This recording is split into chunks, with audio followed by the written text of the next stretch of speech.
Okay, let's call to order the regular business meeting of the Board of Education for Monday, April 23rd. If I could ask everybody to please stand and recite the Pledge of Allegiance.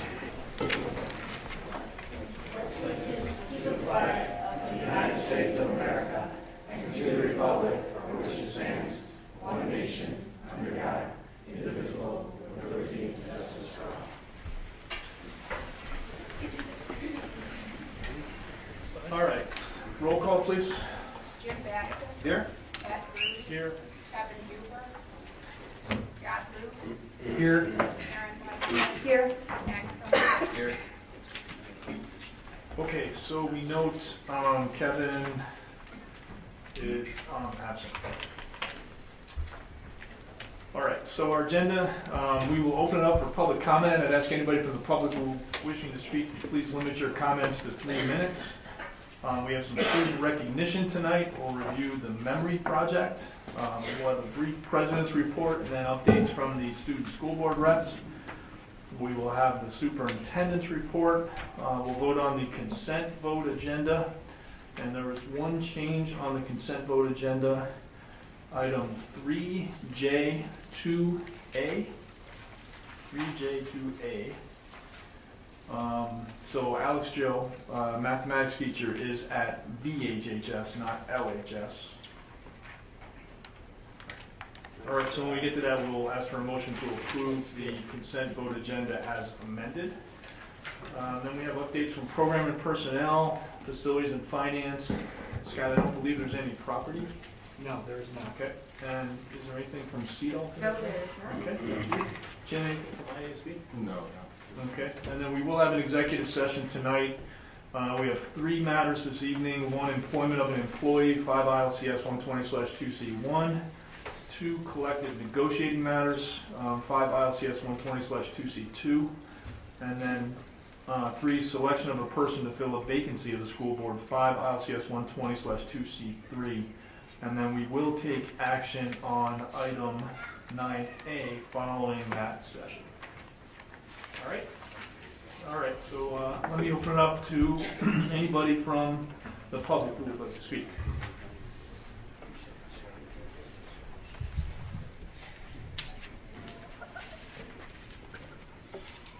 Good afternoon, board. Is this on? Talk again, Anna. Can you hear me now? Yeah. Yes. All right, guys. So Anna Dre, 1020 Ashley Lane. I'm a Libertyville High School parent for 5 more weeks or so, but who's counting? So I'd like to talk to you guys about a proposed change at Libertyville High School in the PAWS program. That is an incredibly valuable program. You've got kids of all different abilities and every different, in many different places at the high school. You've got kids with special needs who have IEPs. They're very, very well covered. You've got your super high flyer kids. They're well covered. Then you've got these kids who kind of fall in between. They need extra help for a wide variety of reasons. They don't fit the cookie cutter mold for some reason. My son happens to be one of those kids, and he's in PAWS this year as a senior. I wish he'd been in all year because it's been very, very successful. He's doing AP level work, and he's doing well because of the assistance that he's receiving from a truly gifted teacher in there, Laura Akers. It's come to my attention that Ms. Akers is being reassigned in the building to another position, that she didn't ask for the change, but that a current LST lead, Sean Farrell, has apparently asked for the change. And I'm assuming, although Rita Fisher and I had a talk, but without divulging any personnel issues, the only thing I can assume is he's a more senior instructor, so he got to take that position. And I'd like y'all to really, really question that. You have on your agenda tonight personnel changes at both schools. I don't see this one on here. I don't know if it's already been voted on, but if it does come before you guys, Laura's doing a phenomenal job.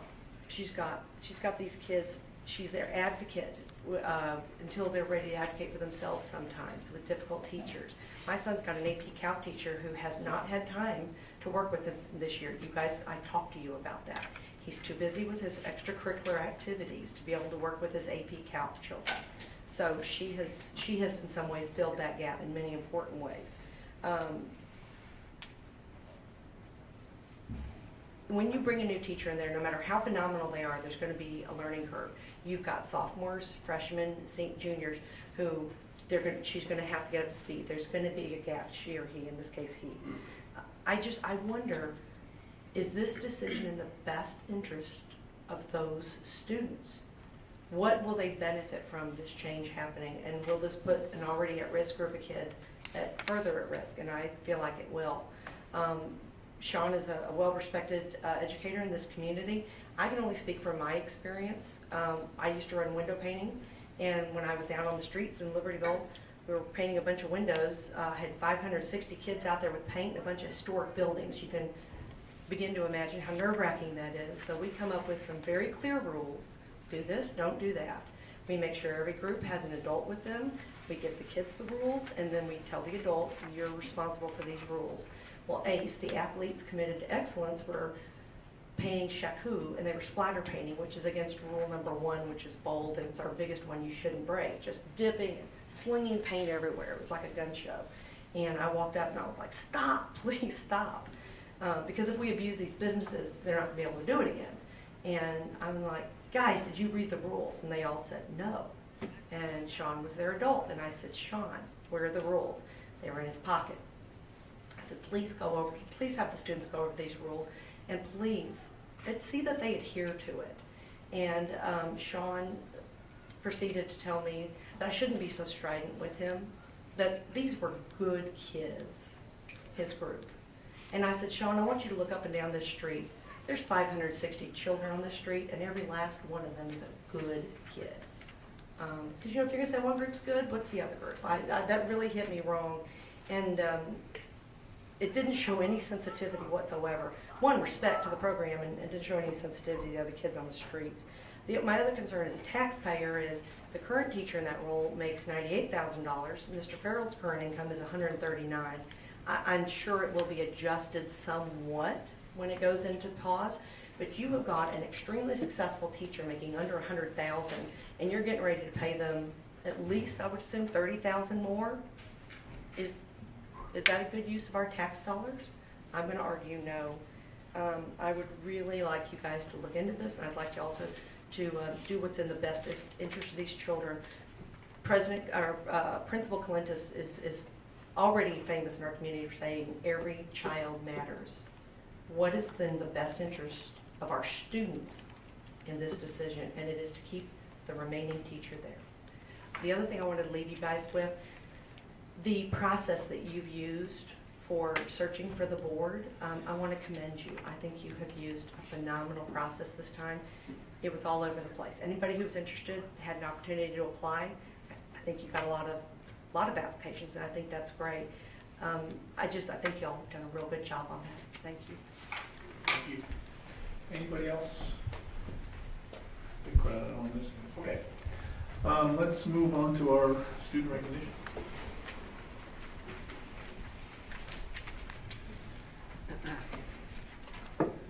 Good evening. I'm John Gilliam, principal of Vernon Hills High School. Excited this evening to recognize a bunch of our kids. I'm not going to have the opportunity to introduce Allison Malloy and her artist, so I publicly just want to say thanks and congratulations to you guys before we see this memory project. But before we get there, I do want to bring up our FBLA, Future Business Leaders of America. I have said, I've been on record before, that there are a couple really healthy programs in our building. One of them we saw earlier this fall, that's our girls cross country team. Healthy in the sense of participation and success and just energy around the program. And the other one is this one here tonight. Our FBLA program continues to shine, continues to show just a tremendous amount of success, and much of it is due to its leadership. So tonight here is Tony Isabelli, Lynn Benson, and Diane Phillips. Diane Phillips, come on up. She is the sponsor of this activity, this competitive club. And before I turn the mic over to her, I do want to say that it's worth noting that in the last few weeks, she has been given an award of herself. And the IDSA group, which is the organization that our student activity directors are a part of, named her Club Advisor of the Year. So congratulations to Diane.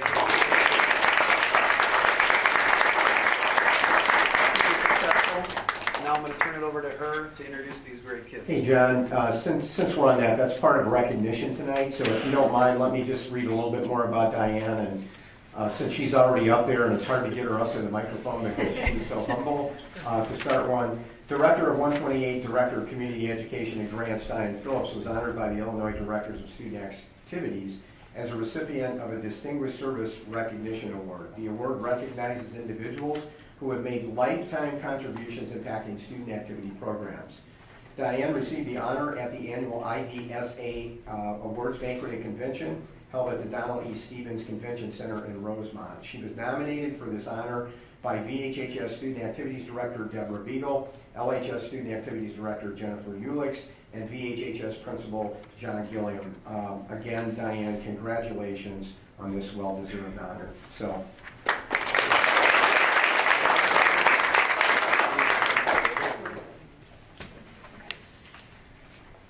All right. Can you hear me? Yeah. All right. I want Lynn and Tony to come up. I appreciate the recognition for me, but we are all in this together for Future Business Leaders of America, for Vernon Hills. And we had 79 competitors at the Future Business Leaders of America's 69th state competition in Springfield, April 6th and 7th. And at the competition, there's about 1,400 competitors that are there. So Libertyville and Vernon Hills both shined there. There were over 66 Illinois chapters. There's 12 new chapters, so FBLA is growing in the state of Illinois, which is so cool because it's a great organization. The theme this year is called Elevate Your Future, and I know that all of our kids did that and continue to shine. And tonight we're recognizing those students that finished in the top 4 in their event at state. I said that we had 79 competitors. They competed in 46 different events, which is awesome. I think it's the most that we've competed in for variety. We had 31 national qualifiers, and Vernon Hills, as John said, continues to grow. We were recognized as the 5th largest chapter in the state of Illinois with 112 members. So we have continued to grow over the 5 years that we've been working together for this great club. Lynn was recognized for her first year as an advisor. Tony was recognized 2 years for that. And I was recognized for my 5th year as the advisor for Vernon Hills. And what I'm going to do is I'm going to ask the students to come up and to elevate their future. I'm going to have them say loudly what their name is and what event and how they finished. So FBLA, come on up. Come on.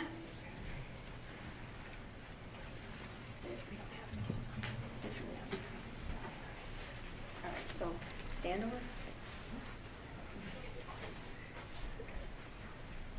Should we come a little bit further? All right, so I want you to start and remember name, your event, and how you placed. Loud. Hi, I'm Vivian Chai, I'm Maria Subramanian. and we placed 3rd in digital broadcasting journalism.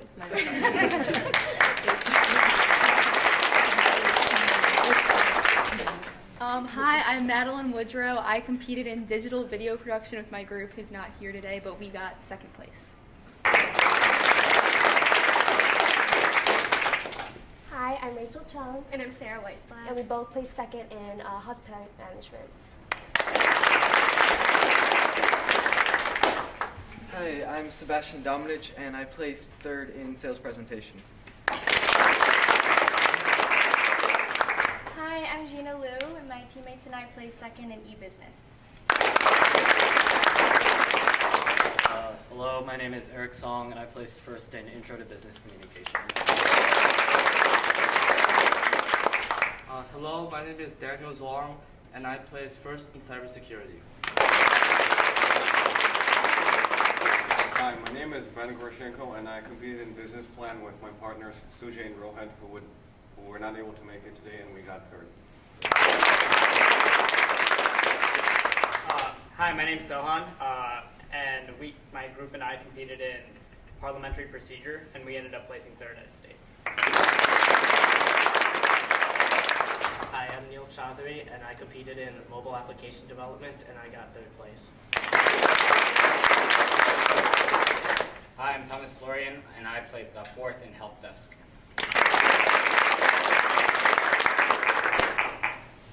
So as you can see, some of the topics aren't all business related, cybersecurity, but it is definitely a way that everyone can learn to be a business leader in their future. And we are so proud of these young people.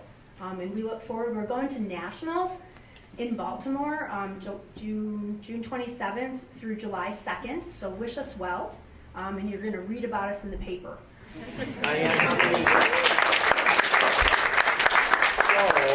How many total students are you taking to Nashville?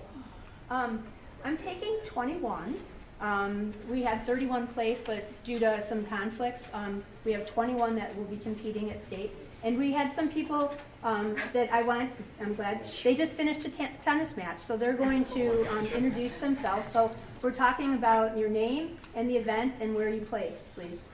So I'm Sujay Valetti, and I participated in the business plan event, and we placed third. And I'm Rohan Sheikh. I also participated in business plan, and we also placed third.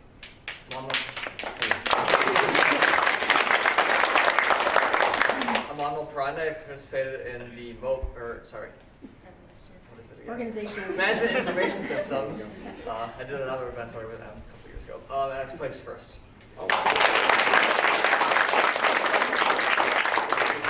Okay, we're going to come down our way. This is Dr. Gertie, our board president.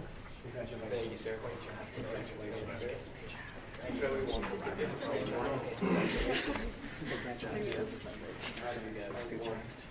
Congratulations. Congratulations. Congratulations. Congratulations. And congratulations. Okay, so what we want to do now is kind of scoot together and sponsors.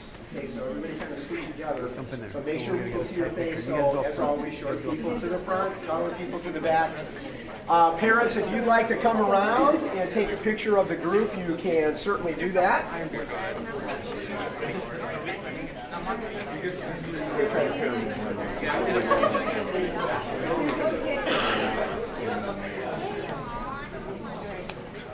Okay, so yeah, make sure you're in a place so they can see your face, okay? No.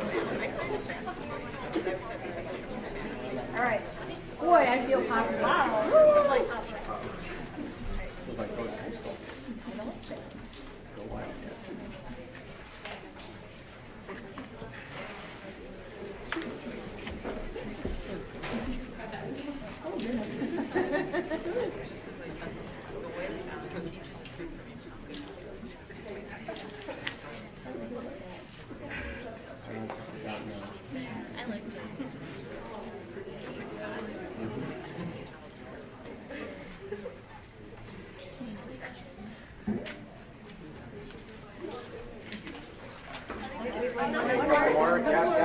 Wait until we break up. So everyone's done.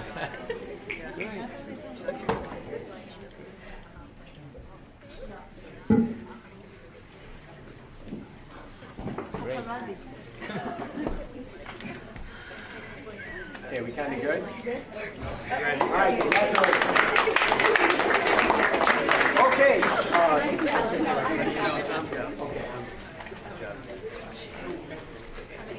So if you guys will just hang around for a couple minutes, we got a little bit more student recognition to do, and then we'll bid you adieu. Okay.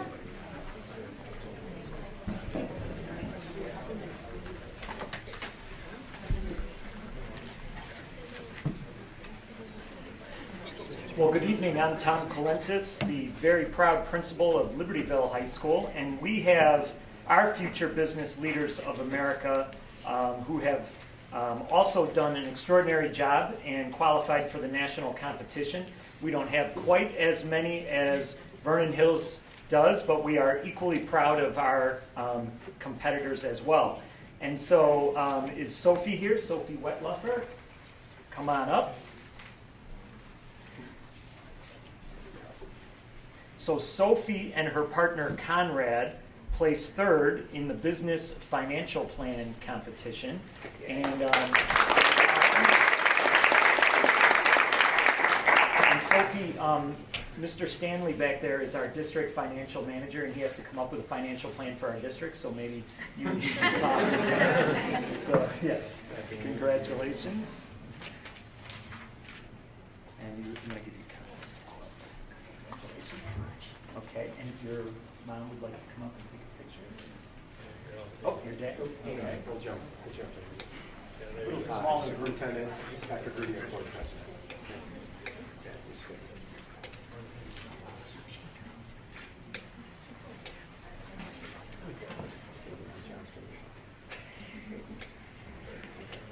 One more.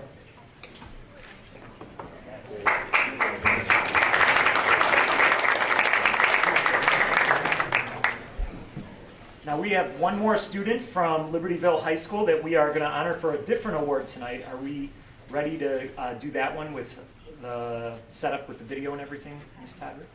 Mr. Kelly? Checking. All right, well, I'll start talking because we are extraordinarily proud of this young man. Is Peter here? Peter Dankelson? Come on up, Peter. All right. So Peter's had quite a year. Among many, many great talents and accomplishments, he has won the Prudential Spirit of Community Award. And I'm going to read a little bit of the proclamation that was sent to me. It says, "Congratulations, Peter. The judges for the 2018 Prudential Spirit of Community Awards have conferred a certificate of excellence upon you. This signifies that Peter was among the top 10% of all applicants from the state in this year's program." And what happens is schools, for every 1,000 students they have, are allowed to only send one student forward. And so for all the schools in the state of Illinois, Peter was among the top 10% of applicants. Based on the number of volunteer hours indicated in his application, Peter has also qualified for the President's Volunteer Service Award. This award recognizes Americans of all ages who have volunteered significant amounts of their time to serve their communities and their country. So Peter is receiving the Prudential Spirit of Community Award for all of his volunteer service work that he has done throughout not only the state, but actually the country. And I think we're actually, have you gone international yet? Maybe not yet. It's just a matter of time. It's just a matter of time. So I'm going to give Peter this award, and we have a very short 2-minute video that kind of shows what Peter has been doing and the work that he's done. And it's great because every month Peter and his mom send me his schedule, and he is like more booked than Brad Pitt and Johnny Depp. This guy's calendar, I don't know how you keep everything balanced, and you're a great student on top of it, so congratulations.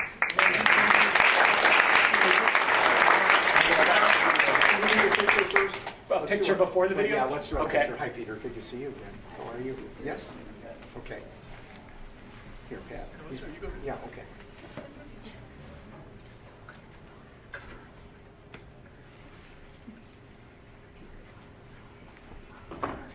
Right, John.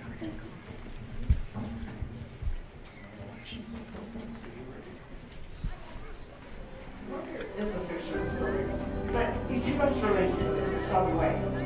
It is a good snapshot of how hard school can be, especially for kids who are different. I think CCA is making more of an impact than we ever could imagine through our work with Wonder. It's about people with any difference in this world, and it's about teaching a generation that it's time to make an impact. So I think it's really for the students that I talk to, that they read the book and that if they're watching the movie, I can come in and then I bring the story to life.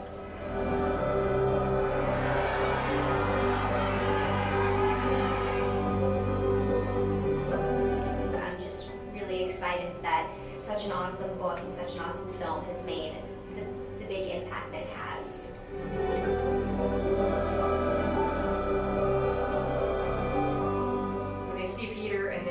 they start out asking questions about how do you handle bullying, how do you handle staring, and then you see through the assemblies the questions of, what do you play on Xbox, what are your hobbies, what's your favorite sports team, and they've just learned to see past someone's differences without really even understanding that they did. They just want to be his friend.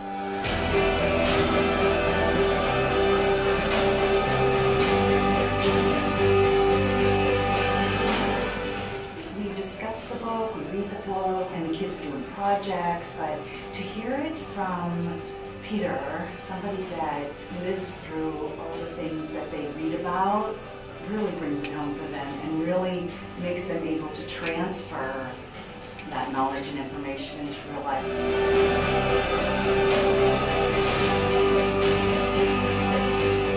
So the main thing that I want students to take away, I want them to feel comfortable with who they are.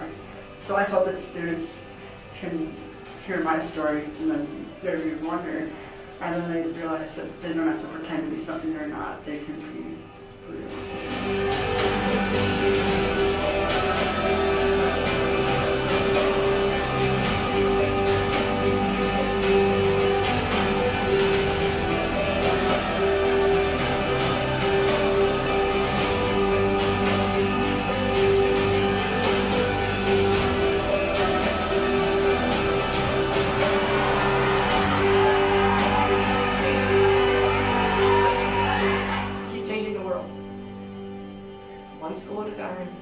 One kid at a time.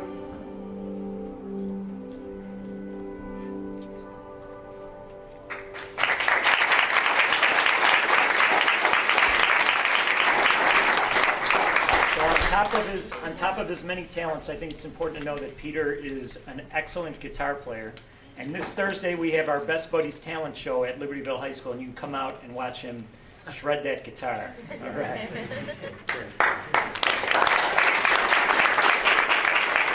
Okay, so before we go this evening, my name is Prentice Lee, and I'm proud to be the superintendent at this wonderful district because we have these phenomenal students and a phenomenal staff to work with them. So we want to welcome you tonight, and normally what we say at this time is we're really looking forward to having you stay for the rest of the board meeting.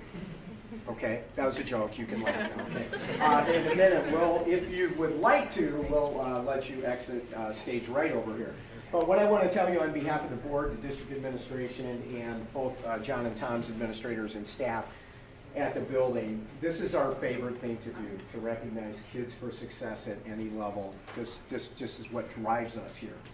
But we know, as wonderful as these students are, they have had wonderful support at home and with extended families and with neighborhoods. So what we want to do at this point is we want to ask all the parents and family members and maybe family friends that are here tonight to stand up and let us recognize you for everything that you've done with your neighborhood.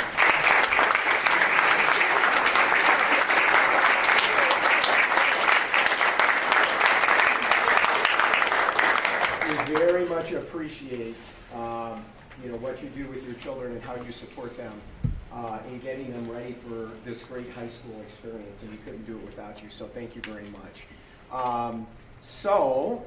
At this point, if you would like to leave and not stay for the rest of the board meeting, you can certainly do that without any judgment on our part, okay? Thank you again. Nice to see you.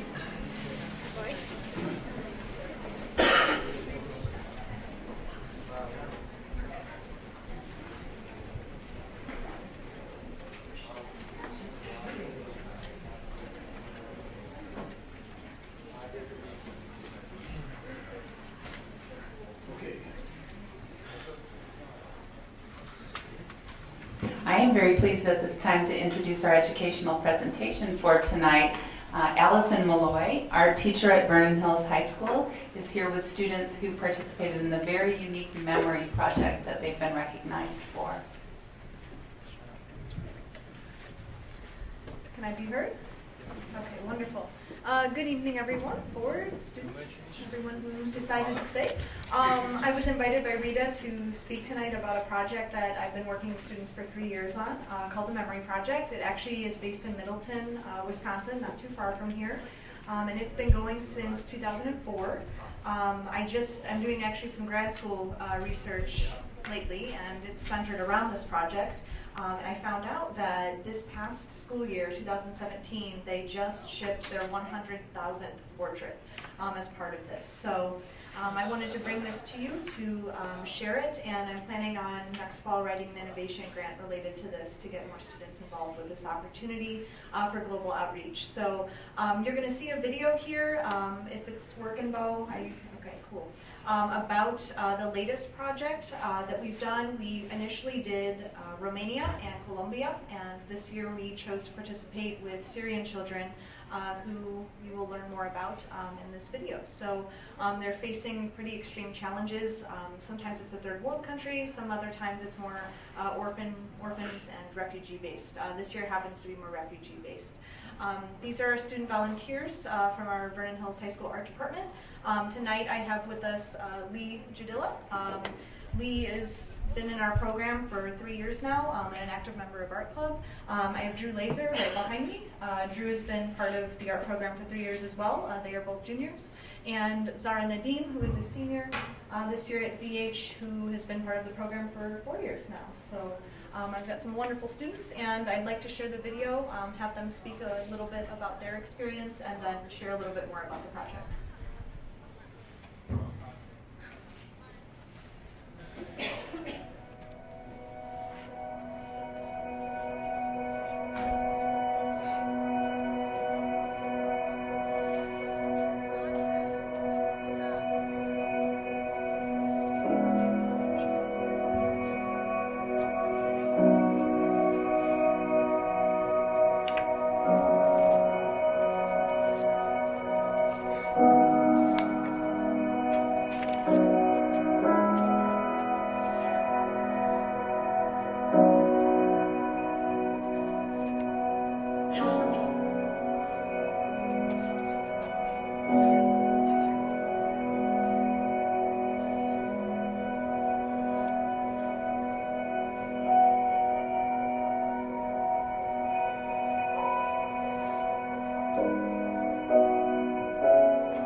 just want to start with a big thank you for everyone who took part in this project. What you have done for these children is very special.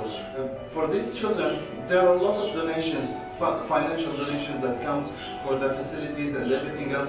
They're very important, but they lack the special touch that you guys have provided in this project. What you have done, you have shown these children that there are people on the other side of the world that really cares, and that will change their future.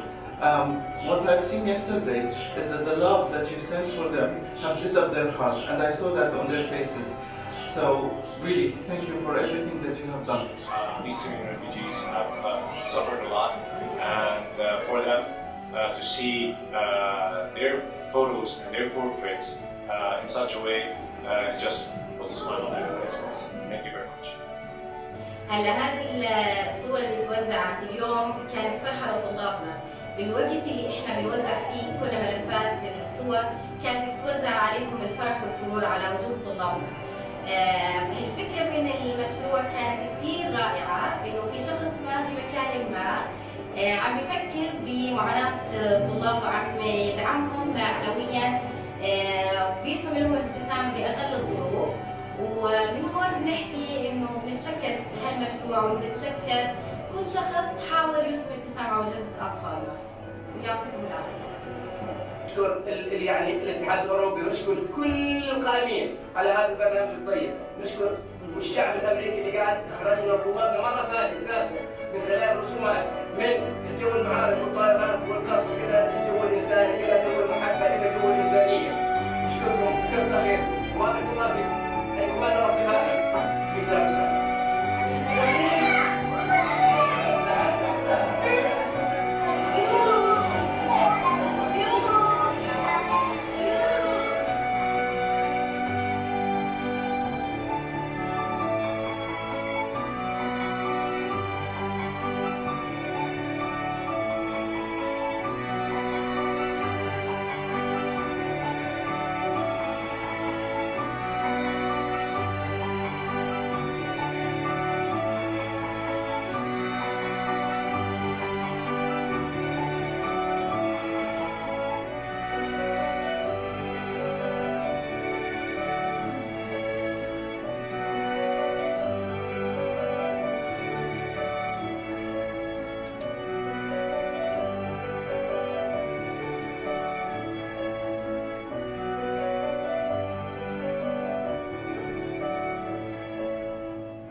It's always hard for me to speak after everything.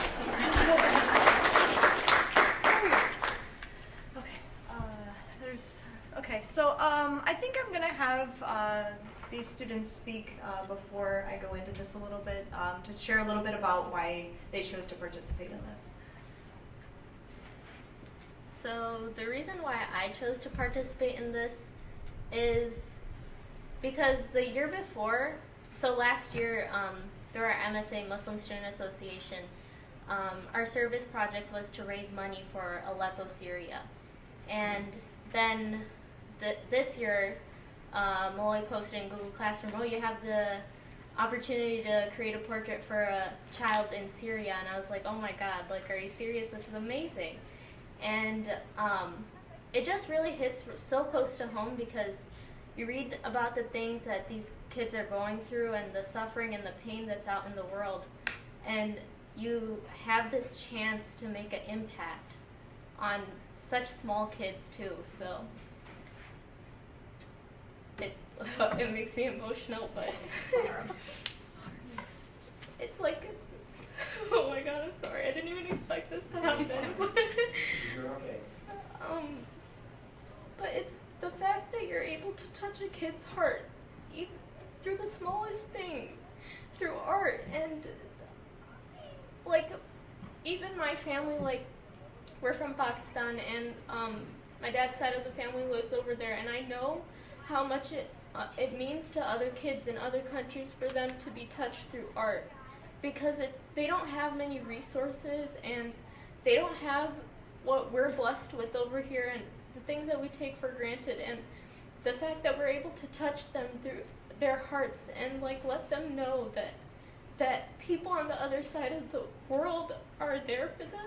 It's such a big thing to do, and it's like little moments and chances like these. I feel like we should always take opportunities like and make the most of them, even though it's like the smallest thing. It can mean so much to someone else, and it's a really humbling experience as well. That, you know, I'm sitting there, and it's so wonderful just sitting there and creating such a beautiful portrait for another kid, and it just really, the experience was just so wonderful for me to sit down and take time for someone else who's in the world and who's experiencing so much.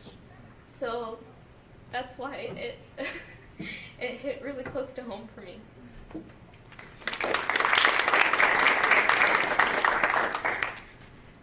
Okay, so Zara said that she's from Pakistan, and my family is from the Philippines.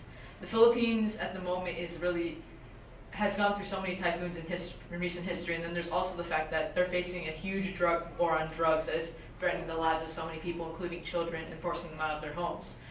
Just like in Syria, a lot of children there are facing so much struggle that they don't know how to cope with. And because of that, I feel like there's a need for us to go tell them that we know we can help you, and we're here for you, and we sympathize for you. So for me, being able to draw something for these children in Syria isn't just a moment for me to enrich my life, to like improve my art, but it's also to improve the life of a person that I don't even know, but I can feel like their struggle connect with me in some deep way. It's hard to describe it, but what's so important about art is that regardless of the language you speak, regardless of where you come from, art is a universal language that can be understood by anyone, in my opinion. And it doesn't matter like the life experiences that you have or like what you feel. I think art has that ability to communicate with you in no other way that like words can. You don't need grammar, you don't need syntax, you don't need to understand how this person's communicating, but as long as you can see the art, you feel it. And one of the most important things that these portraits that we made for these children, the most important thing that they're saying is that we love them. No one else is able to give them those words like their parents, who have been driven away from their homes. By being able to say that to those kids who were never offered that chance, I think it's incredibly special to be able to do something like that.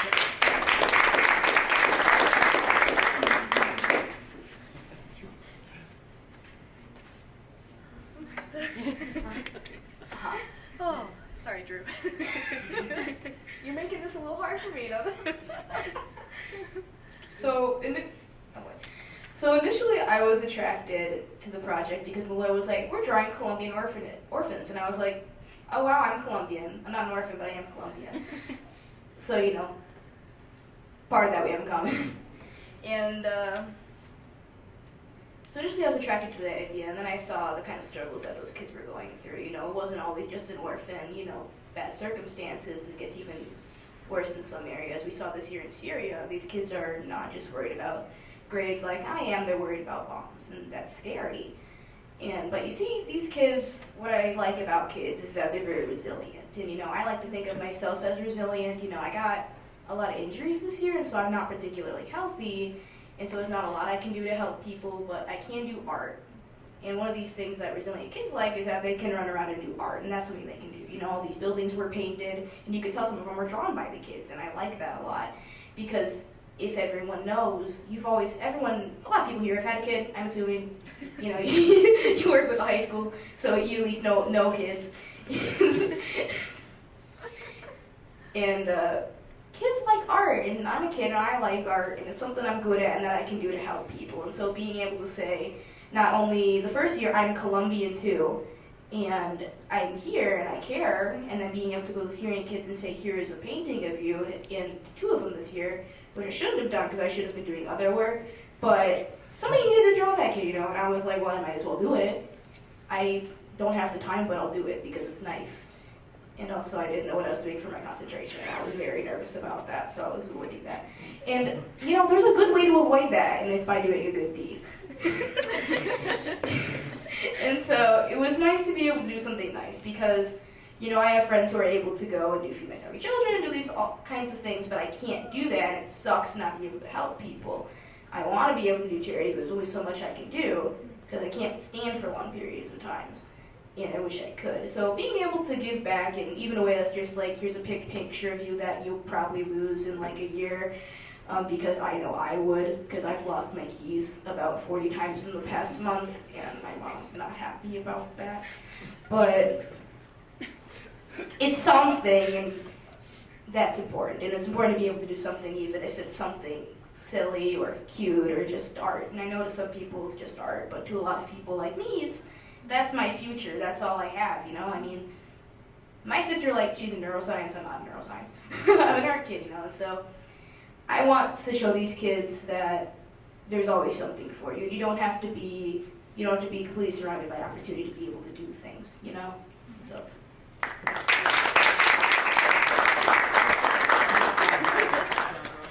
This was very brave of them. We kind of talked about what they might say, but wow, thank you. That was incredible. So this has been happening for 3 years now, and like I said, they've sent out their over 100,000th portrait this year.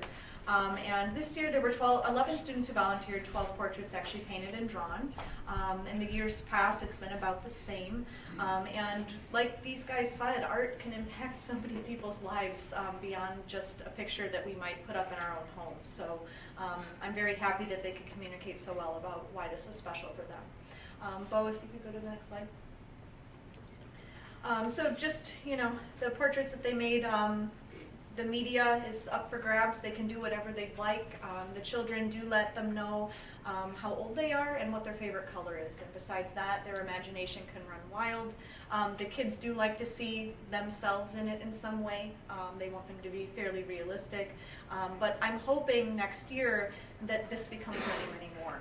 I'd like to bring this into the curriculum in a more structured way, less perhaps on a volunteer basis, and more something that I can teach portraiture through at a variety of levels and abilities. And this ties into what we recently as a district came upon agreement with the Daring Mission. I have kind of broken down on the next slide what I think this pertains most to in terms of our acronym. If you could go to that, Bo, thanks. So I think it's the DAG. That's not really a great spelling there, but dreamers and doers. These guys obviously think that they can make a difference, and they did make a difference in these kids' lives. Doing something for the greater good beyond themselves and working for the community, in this case the global community. And preparing for them, as Drew said, Drew plans to go into art as a career, at least thinking about it. And actually Drew was blessed with some scholarships this summer for some study abroad opportunities outside of the state. So, this is helping him to fulfill his dream, as well as bringing another child's dream true, and that someone else cares about them. The awareness that we do have a lot where we are, and that we don't take things for granted, Dr. Gilliam. That we think beyond ourselves, and we recognize that there's need in the world, and what can we do to change that and affect that. And then the idea of global kind of culture, that we value diversity at the school but beyond this school, and that we can use this project to build relationships beyond ourselves. So I think that's all I have to say. If there's any questions or anything, like I said, in the fall I plan to write an innovation grant so that we can hopefully get some more funding to have more students participate in this project.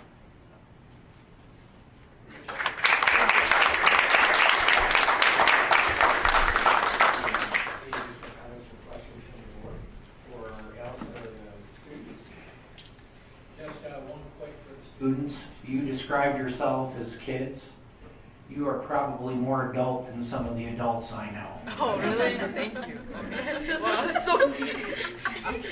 These are probably 3 of the most generous people and giving people, and they are a really good representation, I think, of what we in the art department hope students to be that we send out from the school. So Yeah, that's fantastic. You know, and Allison, I think this ties so well to Peter's piece before, where, you know, one act of kindness begets many, and I'll tell you, sitting here with goosebumps and tearing up myself as we're watching those kids in a very, very challenging environment in Syria, the happiness that was brought to their face in the midst of that it's overwhelming. So, you know, kudos to all of you, and thank you for your commitment to others. Is this shared with the rest of the school? yes, I believe it was shared in the building minutes, and I've done this for 3 years with these guys, and I don't know why this year in particular, but there have been so many people coming up to them who have participated, and also me, and commenting on this. And I just think that's wonderful that not only are people reading what's happening at the building minutes and everything, but that people recognize the value in it. Thank you. Thank Great you. job. Thank you. All right, thanks very much. Have a good night. You too. You too. Okay, next, the President's report, and I just want to make a few comments tonight on the matter that's been in the press recently. There was an ongoing matter in the Lake County courts involving one of our former board members, Ellen Maurer, and our board secretary, Denise Witt. And today in federal court, I just want to comment for all the public that may be viewing the meeting tonight. All felony charges were dismissed.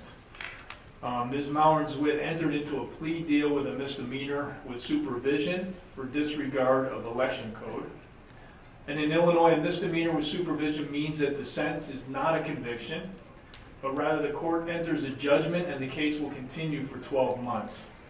At the end of a court-designated period, if the defendant has performed all the court has asked and not violated the law, the court, upon petition, can dismiss and expunge all of the charges, essentially meaning that those will disappear from their records. And also, based on our understanding of the detailed investigation that was conducted over the last 2 years, all the signers of the petitions in question verified and identified the candidate for whom they were signing. Okay? In other words, they knew who they were signing the petition for, what office the candidate was running for, and they verified and identified their individual signatures on those petitions. In other words, all the signatures on all the petitions in question were valid signatures by District 128 residents. And as best we understand, those signatures were and are valid for election purposes. Furthermore, I really want to just make a few comments on both Dr. Ellen Maurer and Ms. Denise Witt. Ellen in particular was a tireless advocate for students and educators over her many years of board leadership and membership. She was an active member of the board for almost 12 years. She served as the board secretary and as chair of the Program and Personnel Committee throughout her long board tenure. And in those roles, she had tremendous influence and impact on the unprecedented academic growth of our students, innovative teaching and learning, and teacher and administrator professional development. As a former teacher and working school administrator, Ellen brought an important educator perspective to the many iterations of the board that she served on. And she was consistently recognized for her outstanding board work by many District 128 constituents as they voted for and returned her to the board in 4 election cycles over a number of years. And Denise Witt served 3 different superintendents and many different variations of school boards with distinction over her 33-year career, including the past 22 years as executive assistant to the superintendent and school board recording secretary. She's been an exemplary public servant, and I know in my entire time on this board, she's been absolutely critical to almost everything that we've been involved in. Her professionalism, her vast knowledge, her ability to maintain confidentiality as often required in her duties, her incredible organization skills, and her assistance to and support for the board and the superintendents she serves continues to be instrumental in the work that we've collectively done and continue to do to ensure that our students grow and succeed at higher levels. She's worked tirelessly to ensure that the board and administration have what they need when they need it to conduct their business efficiently and effectively to benefit students and constituents. And she's led and organized numerous annual district efforts to assist and support others, such as the annual district office Adopt a Family program during the holiday season, in which money is raised and everyday family needs are provided to families in need during the holiday season. And also she's instrumental in the planning and support of our 2 senior citizen holiday dinners, in which senior citizens are invited to our campuses for dinner and performances by our students. So I'd like to just express my heartfelt support for Dr. Maurer and Ms. Zwitt, who've both been through a difficult and emotional period, a period that was much more difficult than it ever should have been given the facts surrounding this case. Next, actually I want to go back. Karen, I just want to make sure we officially nominate you as Secretary Pro Tem tonight. I neglected to do that in the beginning. Okay? Any other comment? Otherwise? All right, student school board reps. All right. So last Friday, LHS celebrated their senior decision day. So all the seniors got to take pictures in the foyer and pin their little flags on the college map and celebrate all the years of work they've been putting in. So it's really exciting for everyone to be together and celebrate our accomplishments. And then also earlier the week prior, athletes got to do their college signings who will continue to play their sport in college. So again, just more accomplishments that are really exciting for everyone. On April 15th, LHS had their prom at the Crystal Gardens at Navy Pier. It was super amazing. It was super beautiful, and the weather was not great, but everyone still had a great time. Everything worked out. We still got to go on the Ferris wheel, which was a great surprising student council. So I would definitely recommend that venue again. It was really beautiful. Nate Schweitzer, Julian Vang, and Jake Rodolfi all earned recognition in their 2018 Scholastic Art and Writing Awards. Nate Schweitzer received a gold medal and an American Visionary Medal, which is the highest prestigious and selective award, so we're very proud of all that he's accomplished. Schweitzer will be sent to Carnegie Hall in New York, and his work will be on display at the national ceremony on June 7th, which is obviously a huge accomplishment to be displayed there. In physics classrooms, students got to chat with NASA scientists who are flying over Greenland, and this was just a super good experience because it's nice to have real life applications of what you're studying. So students really enjoyed that. And then Katie Stanky and then Siraj Rajendran represented LHS at the Y State competition at U of I. Siraj placed 5th in chemistry, and Katie also placed 5th in English. All right, so Friday, April 13th, Zachary Madison and I had the amazing opportunity of spending a day at Vernon Hills High School, shadowing Kelsey, Hiba, and Fran. And the day was a super educational experience as we were able to learn how Libertyville and Vernon Hills were both similar and different schools. And one very interesting takeaway that I had was that Vernon Hills has this thing called VH Give. And so it's like a day of, and we also learned about the day of service that Vernon Hills High School participated in earlier in the week when they all had the day of the SAT. And so at our principal advisory board meeting last Friday, all 6 of the board reps were able to discuss our experiences at one another's school. And we also started talking about what it looked like for LHS to host their own service day.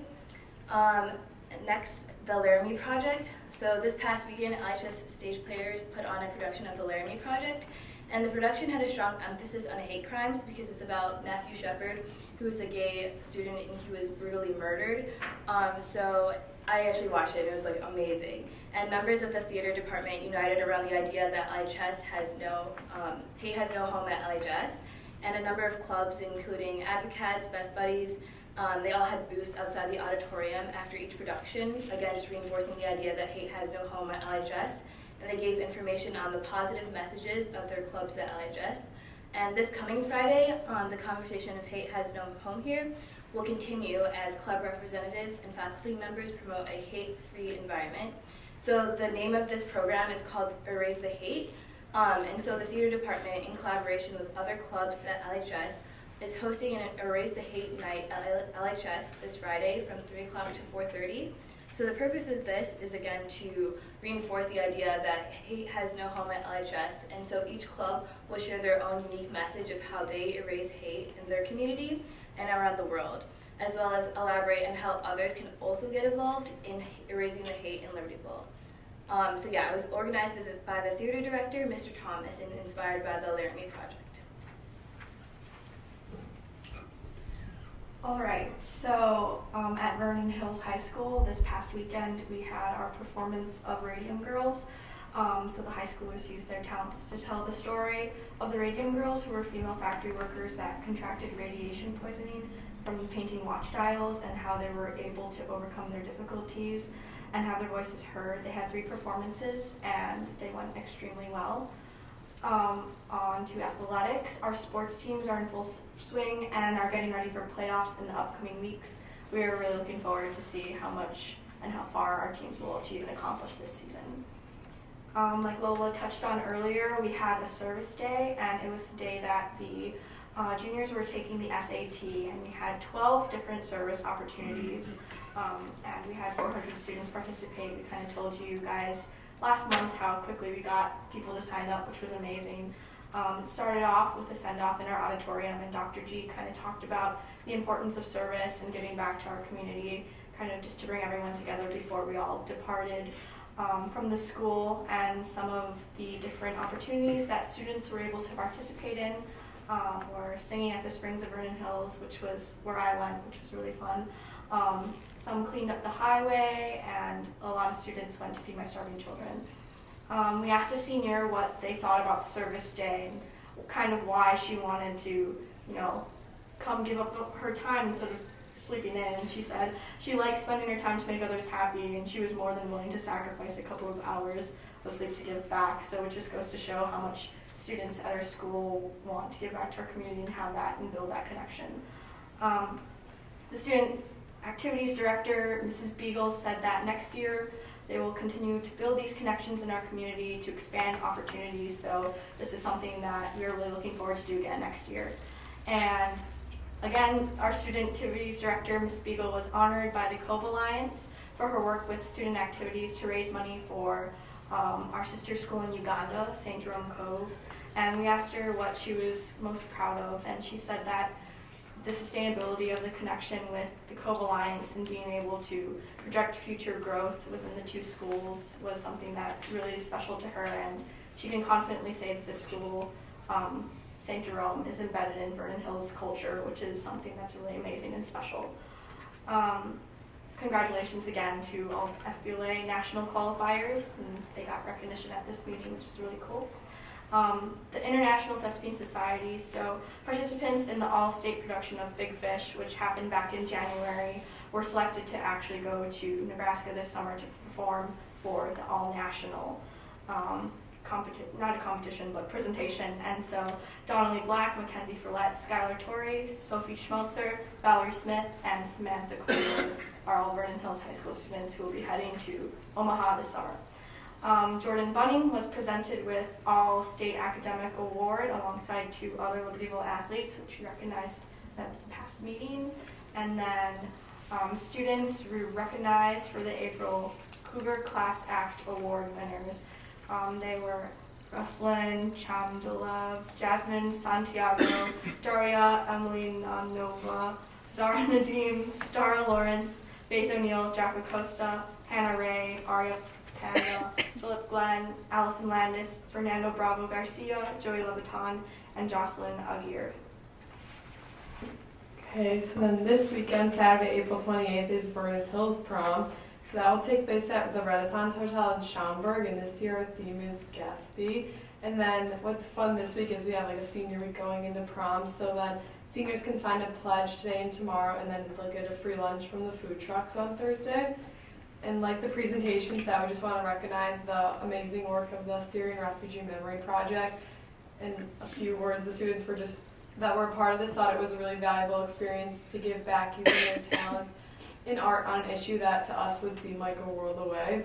And then the history fair, we had 11 students advance to Illinois History Day, which is the state level of competition for the history fair. in all 3 categories, which are exhibits, research paper, and websites. Congratulations to Kelsey Carrito and Jonathan Wallach for receiving the Illinois Principal Association Award at the Principal Breakfast last week. And then this past Friday, we went to Libertyville High School and shadowed our 3 LHS board reps to identify, like they said, the differences and similarities between a regular school day at Vernon Hills versus Libertyville. And as Vernon Hills students, we thought it was really interesting to be among their student body and see how their school culture differs from ours. And we were lucky to go on their decision day, so I was super excited to see where everyone is going. And for me, I even met people that are going to the prospective college where I'm going next year. Yeah, and to add a little bit more, it was really cool to see how we had very similar strengths and also strengths in different areas for both of the schools. And we just want to say thanks to our pals at Libertyville for showing us around and giving us a taste of what it's like to be a Wildcat. Very good. I only have one question. Will the spring sports people ever get a warm day? I sure hope so. Yeah, today was nice. Today was probably the best. Today was the first time we were outside. Yeah. Weekend wasn't that bad. No. No, Weekend was Saturday alright, pretty wasn't nice. it? Yeah, it was. And can you guys believe almost this time next month you're going to be all done?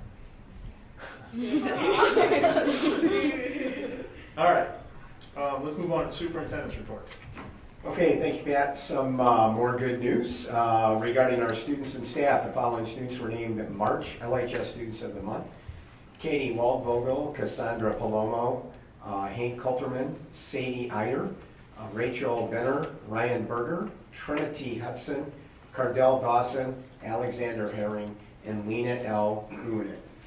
Following VHHS students were named April Cougar Class Act Award recipients: Russian Kandalov, Yasmin Santiago, Dara M. Zelanova, Zara Needham, Starla Lawrence, Faith O'Neill, Jack Acosta, Hannah Ray, Arav Panda, Philip Glenn, Allison Landis, Fernando Bravo Garcia, Joey Leviton, and Jocelyn Aguirre.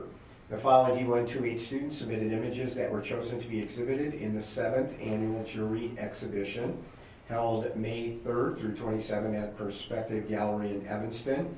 Anna Bilo Moina, Sarah Bogan, Rachel Bond, Emmett Burke, Megan Carney, Zachary Furman, Anna Giardina, Grant Herbeck, Hannah Miller, Kate Miller, Jake Rudolphi, Caitlin Spear, Emma Ward, Nikita Code, Nellie Konstantinova, and Cami Lieberman. Over 220 students submitted work totaling 700 images. The LHS robotics teams of George Legan, Daniel Caputa, Max Chan, and Katie Olson took first place in the autonomous robotics competition and third place in the interview design journal component at a competition held Sunday, April 8th at the Museum of Science and Industry. The team is coached by Sherry Roots. The 2018 North Suburban Conference Art Show was held at Waukegan High School on April 9th. LHS students received the following honors: Best of Show, Emma Gleason in pastel, Jake Rudolphi in photography, Grace Harold in computer graphics, Suzette Garcia Stam in ceramics, Mary Wetterling in watercolor, Nate Schweitzer in computer design, Clarissa Austin in oil, Jack Nicholson in printmaking, Anna Lee in mixed media drawing, Alyssa Leroy in jewelry, and Sophia Lafredo in 3D. Bridget Wilson received an Artist's Choice Award for her etching with aquatint.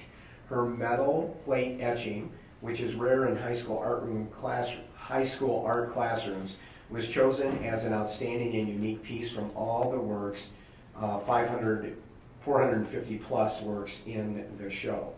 The LHS Model UN students recently participated in the Northwestern University Model UN Conference in Evanston. Sophomore Izzy Greenberg received an honorable mention for her role as the Minister of Finance in the Somali Cabinet. Sophomores Kat Corliss and Jessica Lee received the award for Best Position Paper as Canada in the United States Human Rights Council.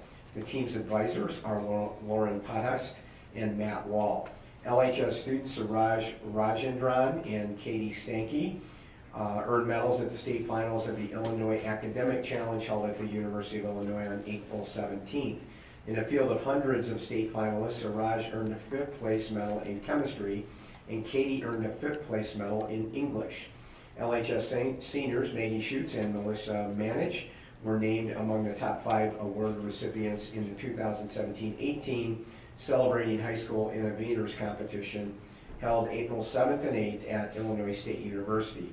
The two were honored for their entry in the STEM, Science, Technology, Engineering, and Math, innovation category, which was a portable, user-friendly handheld product that detects and analyzes lactose in food for those with lactose intolerance. VHHS junior Alice Zhang earned a perfect score on the February ACT. Let me say that again. Earned a perfect 36 score on the February ACT. An article by VHHS art teacher Allison Malloy, who you met earlier this evening, was published in the Illinois Art Education Association publication, Mosaic. Her article is titled, Think Like an Artist, Preparing 21st Century Students for Post-Secondary Success. So once again, lots of good things going on in the district among our students and staff, and we're very proud of all of you. Next on the superintendent's report, the board will note that they have in their packets tonight the 2018 committee and board meeting schedule, and our recommendation is that you approve that tonight, so we would be looking for a motion. I move to approve the schedule as proposed. Second. Roll call, please. Batson. Aye. Rudy. Aye. Luce. Aye. Lundstedt. Aye. Herman. Aye. Wow. All right, motion carries. What's that? Not on any given motion, no. Yeah.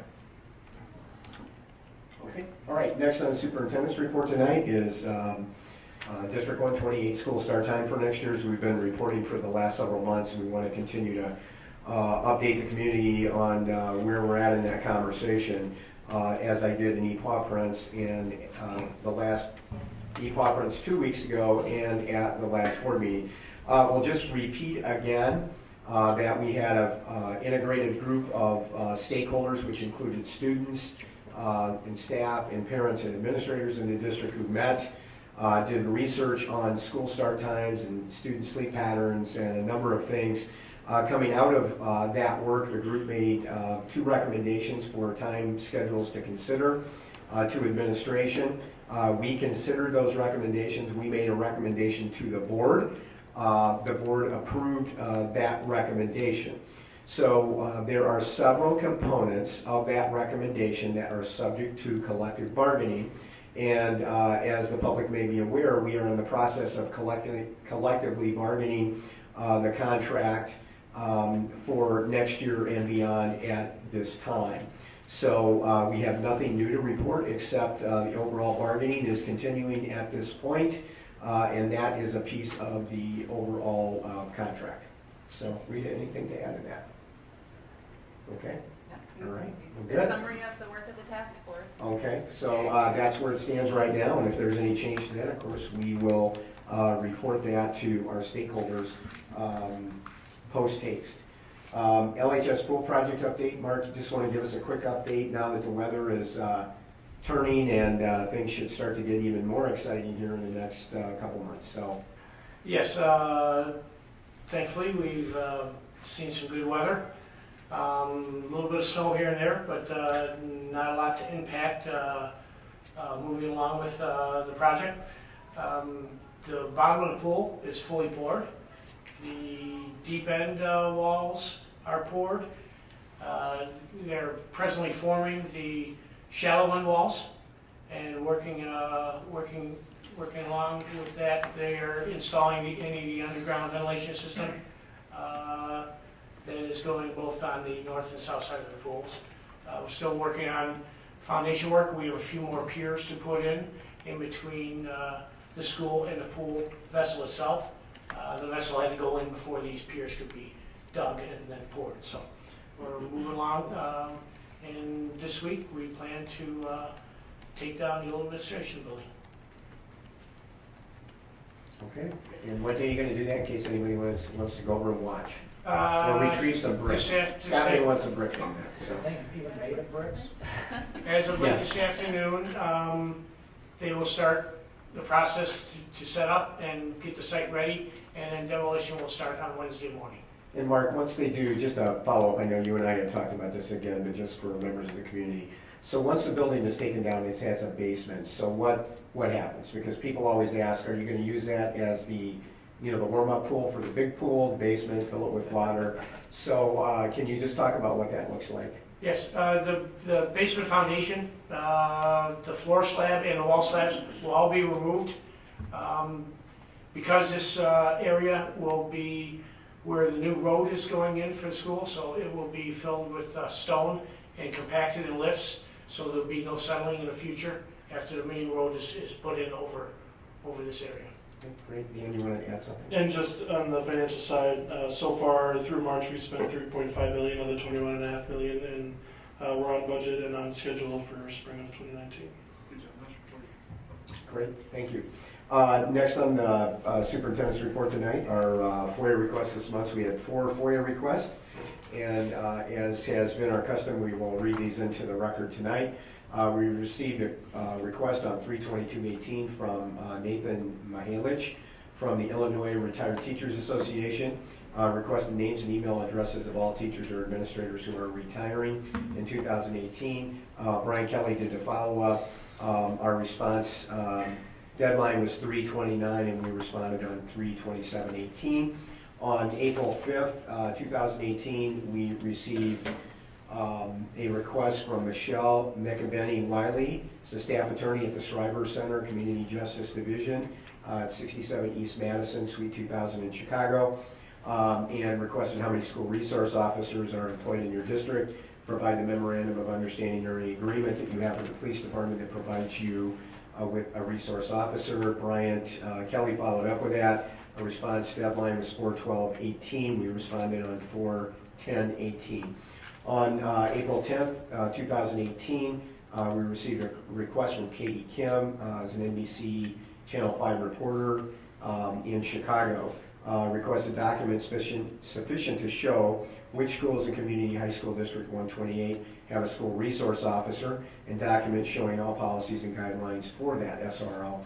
Again, Bryant Kelly did the follow-up. Our response deadline was 4/17/18. We responded on 4/13/18. And finally this evening, we received a request on April 17, 2018 from Stephen Shikeli. He's a data acquisition specialist with Smart Procure. He requested any and all purchasing records from 1/16/2018 to current, including PO number, purchase date, line item details, line item quantity, line item price, vendor ID number, name, address, contact person, and their email address. Rose DeSico in the district office did the follow-up, and our deadline is 5/16/18, and we are working on that request at this time. And finally, on the superintendent's report tonight, we'd like to acknowledge a donation. This donation was from Mr. David Schimler, who lives in Libertyville. We want to acknowledge his generous donation of the following items to Libertyville High School for use by students involved with the LHS Photography Club. 1 Canon number 7D, 1 Canon number 1D Mark III, 1 Canon 100 to 400 millimeter lens, memory cards, batteries, and chargers. So we want to thank again Mr. Schimler for that awesome donation for students in the photography club. And Dr. Grudy, that concludes the superintendent's report. All right, thanks very much. Next, the consent vote agenda. Again, I just want to highlight, Kevin, thanks for joining us, but consent vote agenda item 3J2A, modified for Alex Joe, mathematics full-time. It says LHS, that should be BHHS.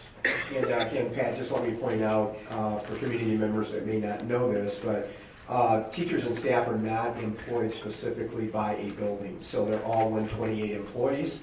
Anybody who works in the district is a District 128 employee, but we just wanted to make that known in terms of assignment for next year. So, thank you. All right, so can I ask for a motion to approve the consent vote agenda? Motion to approve the consent vote agenda. Second? Second. Any discussion? Roll call, please. Rudy. Aye. Huber. Aye. Lundstedt. Aye. Luce. Aye. Thurman. Aye. Batson. Aye. All right, motion carries. Program and Personnel Committee, Board Member Luce will cover, I believe. All right, so Aquatics program here, when we worked with Steve Mitchell, who's worked with us on a number of occasions and been part of our pool committee here to really put Cats Aquatics back together about 10 years ago. That agreement has worked famously for us and has really been effective, and I think is a model partnership. So yes, we are recommending renewal of our agreement with Cats Aquatics. So we would be looking for a motion. So moved. Second. Any discussion? Roll call. Huber. Aye. Luce. Aye. Lundstedt. Aye. Thurman. Aye. Batson. Aye. Rudy. Aye. All right, motion carries. we have board policy first reading, policy 6310. Brian? Yeah, so policy 6310 is Hey, for, Brian, can you grab a mic? oh, sorry. Policy 6310 is high school credit for non-district experiences course substitution for re-entering students. And this policy and footnotes will be updated in response to Public Act 100-465. This will now include language to include physical education exemptions for students in grade 10 that are participating in interscholastic or extracurricular athletic programs. Okay. Now we have second reading and adoption that we will take action on these. Should I go through and read each one of them, or? Policy 260, uniform grievance procedure. Policy 440, incurring debt, operational services. Policy 520, workplace harassment prohibited. Policy 520-E, resolution of prohibited sexual harassment. And policy 5170, copyright. Right. Anything else? Nothing to add on those? Any questions? No changes since the last time. No changes since we read them during our committee meetings. Correct. Right. So we need a motion to adopt those policies as they are listed. I move to adopt the 5 policies as listed. Second. Any discussion? Roll call, please. Luce. Aye. Lundstedt. Aye. Thurman. Aye. Batson. Aye. Rudy. Aye. Huber. Aye. Motion carries. All right. The next is employment of employees. And do we go through each of these, or? No. We can do those as a group since we reviewed Since we reviewed those in committee. So we're taking action on the employment of these employees. And so we need a motion to move forward with this. These were after P&P. We're walking. Which ones were? All of them? All of these are new ones, yes. These were after P&P committee. Okay. Let me go through them. These are what we call walk-ins. Yeah, why don't you just go? Okay, so first we have our department supervisor appointments for next year with our co-supervisors and special services. We're recommending Alyssa Henning for Libertyville High School and Lindsay Wilson for Vernon Hills High School. For number 2, our certified staff new hires, Jan Choi for science, full-time teacher at Vernon Hills, part-time Irene Hahn for science at Vernon Hills. Certified staff replacement hires from a retirement. This would be Sarah Zahar for science. Certified staff transfer. Melissa Gorski is currently an English teacher, and with Jody McFellis retiring from school librarian, they're recommending that Melissa Gorski become the next school librarian. And for ESP staff resignation, Dawn has resigned as Department Secretary at Vernon Hills, effective 5/4/18. And then for coaching extracurricular staff replacement, Sherry Cody to become the next athletics ticket manager at Libertyville High School. So, Scott, before we vote on this, just again for the community, on both the P&P and F&F, the board does all of the detailed work at committee meetings, and we make recommendations at the board meeting when necessary, highlight no pros and cons on policies or anything else that we're discussing. But in the personnel area, that's always fluid throughout the school year. In order to get employees hired in a timely manner, after the committee meeting, interviews continue, and we make recommendations so we can sign people and not lose good people to other districts. So this is very common in particularly high school districts throughout the year, and this is something that we do virtually every month. If employees have interviewed, we finish that process and we've made recommendations to them so we can move forward with employment. So that's just, again, some additional information that the board knows, but just to share with the community. So yes, we would be. The other ones, we didn't do it now because we went through it, and that's why it was in the consent. Correct, agenda. again. Scott, why don't you repeat that again? That's important. So again, the other names that were on the prior in the consent agenda were names and positions that we discussed during our committee meeting, hence they were voted as part of the consent agenda. Correct, thank you. So we would be looking for a motion. I have a question. Yes, Karen. Just and to help refresh my memory, number 2, certified staff, new hires. So these are new, completely new positions. So like it's one full-time, one part-time, the way I would read that. What's our expected new hires for the next, new potential teachers for D128 next year? Overall, we were looking at 6.6. 6.6. So about 6, okay, great. So about 3.9 in special education to meet those identified needs coming through IDEA. And the balance of that 6.6 would be new staffing to meet the enrollment increase at Vernon Hills over the last really 2 years and continuing to grow. Great, okay, so again, we're going to be looking 6, almost 7 new bodies that we got to try to find. Okay, thank you. I got a question. The athletics ticket manager, that's part-time? So that's a stipend position, and the previous person that held that resigned from the position. Can you give me a 20-second summary on what their roles and responsibilities? Sure. So at both schools, they have a ticket manager that is in charge of for football games, basketball games, wrestling, various other sporting events, postseason, IHSA. They handle the ticket duties of selling the tickets, running who's ever helping them at that time, collecting all the money, counting the money, and submitting a report to either the athletic director or the IHSA as needed. Great. And I think as a former athletic director, Bryant will tell you probably one of the most invaluable people that he works with. And Brian McDonald at Vernon Hills as well, so pretty important position. Yep. Thank you. Okay. So I'd like to make a motion to approve the items we just discussed under employment of employees. Second. Any discussion? Roll call, please. Harmon. Aye. Batson. Aye. Rudy. Aye. Huber. Aye. Luce. Aye. Lunston. Aye. All right, motion carries. Any other? Thank you. No other?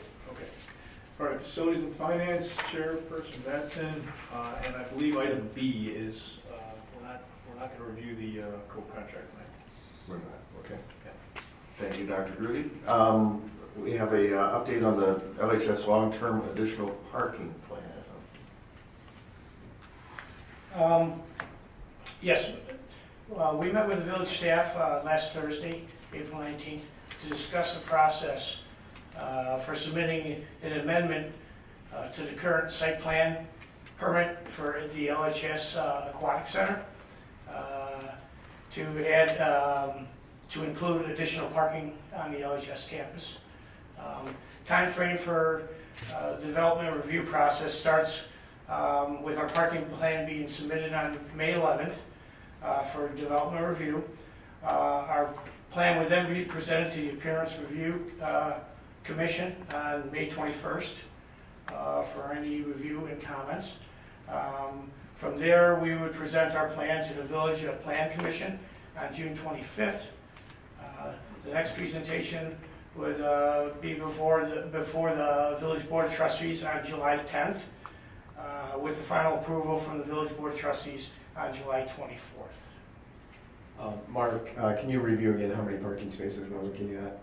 We're looking at 69 additional parking spaces. And that will be on the western side of the property? Western side correct? of the school property. Okay, good. And Bryant, we're going to be meeting with the neighbors here pretty quickly, correct? Yeah, so we sent out a letter to our neighbors next door to the west property to discuss kind of some of our plans and look at options on, making sure that we're being good neighbors. So we invited our neighbors. There's 14 neighbors that were invited to a meeting on Thursday to meet with Mark. I think Mary Toderick and I are going to be, just kind of going over that parking and some of the options we're looking at. So one of the questions that maybe some community members would be concerned with, including the neighbors that bought the property, is, will they be looking at just a parking lot? And in reality, in working with the village, there will be a barrier between that parking and those properties. So that barrier may be, it may be landscaping, it may be a fence, but something that will cut the headlights off from going into the property. Do want to say as well that some of the backside of that, the properties along there, over the course of the years have accumulated some, for lack of a better term, some debris. Our plan is to clean up our part of the property on our side of the fence there, since we're developing that area to move forward, and that area will be really nice. I think the other thing to point out here is originally, and Mark, you correct me if I'm wrong, the parking was part of our original phase 3, the additional parking, and the village actually asked us to work with them to move that up in our process. And so we want to be moving forward that and be able to go to the village in a timely manner. We're also going to request that the village work with us one more year on student parking as we're finishing the pool project, and we would be ready to go sometime after the pool is completed in the spring of 2019. So Mark, with all that said, am I in the ballpark here? Yes, you're correct. That was a good answer, by the way. Thank you. No, just because I was there, to be clear, we presented to the village an original plan, which was like phase 1 or 2. That was allotted for 40 spaces. There was also an agreement with the village that they would graciously allow us to park over at Butler and have parking there. The caveat, which wasn't, maybe that's the wrong word, but the request was that we needed to come back now for a proposal for additional parking as part of that process. And us going forward with the additional 69 spots is fulfilling the request of the village, and frankly, the needs of the school needs the additional parking. So this has been part of the process that was dictated when we got the original approval a year ago, where they graciously also let us have Butler. That is correct. Is that correct? Yes. So with the addition of the 69 spots, we will now be able to accommodate all seniors that want to park at the lots, or most of them? Matt, let's take one half step back there that I meant to mention earlier, and then we can look at total numbers. So this is additional parking to the original parking that was going to be placed back there, and that was roughly how many spots? 40. Yes, So 40. spots. Okay, so this 69 would be on top of the 40, which would give us 140 additional spots that we expected, and the 69 on top of that. So now I ask you a question. Not 40 additional. The 40 were 40 replacing. Yeah, the 40 were replacing what we had there. Plus The 69. 69 are new spots. 69 up from before we Those started. Yes. are 69, let me state this, 69 are additional spots that were never on that property before. Correct. I just wanted to make sure that people understand that the spots that were there before are going to be replaced, and this is an addition, okay? So now ask your question. I'm sorry I interrupted you. Go ahead. As part of those spots, there is, for so many spots that we have to add handicap spots. Off the top of my head, I believe the total we'll have over in that area will be 7 handicap spots. But again, we anticipate having enough space for, I believe it was Seniors to park. We anticipate to have enough, for what we know for today, for everybody that applied last year, we should have enough spaces For to seniors, accommodate for all seniors. seniors. For all seniors. And then what are the plans with Brainerd? Then Brainerd would go back to first come, first serve for juniors. Okay, thank you. And I do want to say that Tom and his staff have been working with students and staff over there and the police again to look at parking over there for next year, just in terms of processes and those type of things. So Tom, there's probably going to be more information coming out about that as we get closer to the LHS staff meeting with the seniors and going through the parking process for next year. They'll take some of that feedback and what they've learned, and they'll add that to the mix for next year. So we'll be getting more information on that. Fair? Okay. Okay, thank you.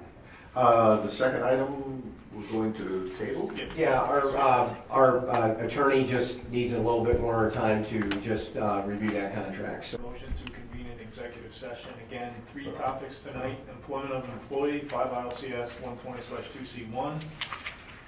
2, collective negotiating matters, 5 ILCS 120/2C2. And 3, selection of a person to fill a vacancy on the school board, 5 ILCS 120/2C3. I motion to enter executive session for the reasons listed. Second. All right, any discussion? All right, roll call, please. Batson. Aye. Rudy. Aye. Huber. Aye. Luce. Aye. Lundstedt. Aye. Aye. Okay, motion carries, and again, we will be taking a vote on teacher's dismissal when we reconvene open session. Okay. Who's got the motion? Mr. Mack. Good, Bill? Yeah. I move that we adopt the resolution by the Board of Education of Community High School District Number 128, Lake County, Illinois, authorizing notice of charges and dismissal of tenured teacher Anne Marie Hayes as discussed in closed session. Is there a second? Second. Any discussion? Roll call, please. Huber. Aye. Luce. Aye. Lundstedt. Aye. Thurman. Aye. Batson. Aye. Rudy. Aye. Okay. Thank you. Is there a motion to adjourn? So moved. Second. Second. All in favor? Aye. Thanks. Good night, everybody. Okay, I'll see you guys.